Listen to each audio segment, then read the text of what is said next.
pamatay-patay. Mahalaga ang ating sasadyain. Nagugulo na ako sa inyo, Ama. Kaya niyo pa yung sinasabi na nagmamadali tayo at mahalaga ang ating pupuntahan. Saan po ba yun? Ika-19 na taong gulang na anak. Sa edad mong yan, kailangan mo na maghanap ng iyong mapapangasawa. Tay, masyado pang bata para sa mga bagay na iyan. Ang kasal ay para sa matatanda lamang. Lang to, di naman ibig sabihin kapag nakapili ka ng babaeng mapapangasawa mo, magsasama na kayo. Ganun pa ba yun? Oo, ganun yun anak. Tayo ay nabibilang sa tribong Borini. Kaya't ikaw ay pipili ng iyong babaeng mapapangasawa sa tribong Merit. Baka sa tribong Merit pa siya kailangan magmula. Di naman yun natin tribo. Dahil sa ganung paraan, ako ay makababawi sa kanilang tribo. Sa tingin mo, sa ating gagawin ay makalimutan nila yun? Nang ganun-ganun na lamang? Hindi ko alam. Pero mas magandang may gawin ako kaysa sa wala. Sige po, kung yan po sa tingin niyo tama.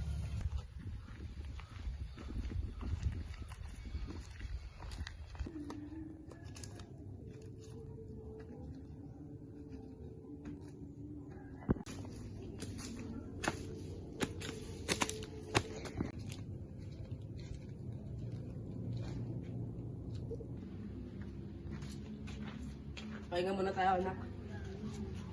Tama po yun, Ama. Nakapagod na rin po kasi ako. Gagalugarin ko lamang ang paligid. Sige anak.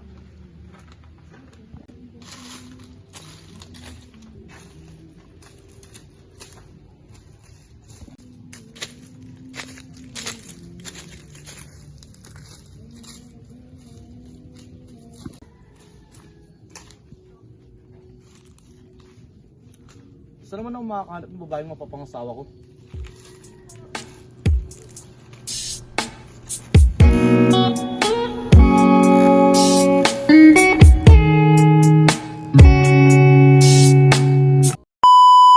Sino ka?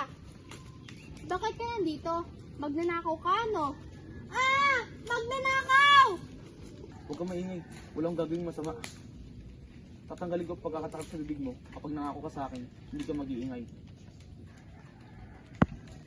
Bakit naman kita paniniwalaan? Di naman kita kilala? Hindi mo ako kakilala. Ayaw kong patunayan sa'yo na ako'y mabuting tao. Tignan natin. Sige, basta huwag mong pagtatawanan sa akin na sabihing patunay. Anong nginingiti-ngiti mo riyan? Sabi mo, huwag akong tatawa. Ikaw lang pala ang tatawa. Ito na, handa ka na ba? Kanina pa? Ang bagal mo naman. Nais ko kasi sanang ikaw ang babaeng mapangasawa ko. Sira ulo ka ba? Niloloko mo ako, no? Kabata-bata pa natin para sa mga ganyan? Seryoso ako. Ano, papayag ka ba? Ganun-ganun lamang ba iyon? Alam ko mahirap akong paniwalaan. Ngunit hayaan mo ipaliwanag ko sa'yo.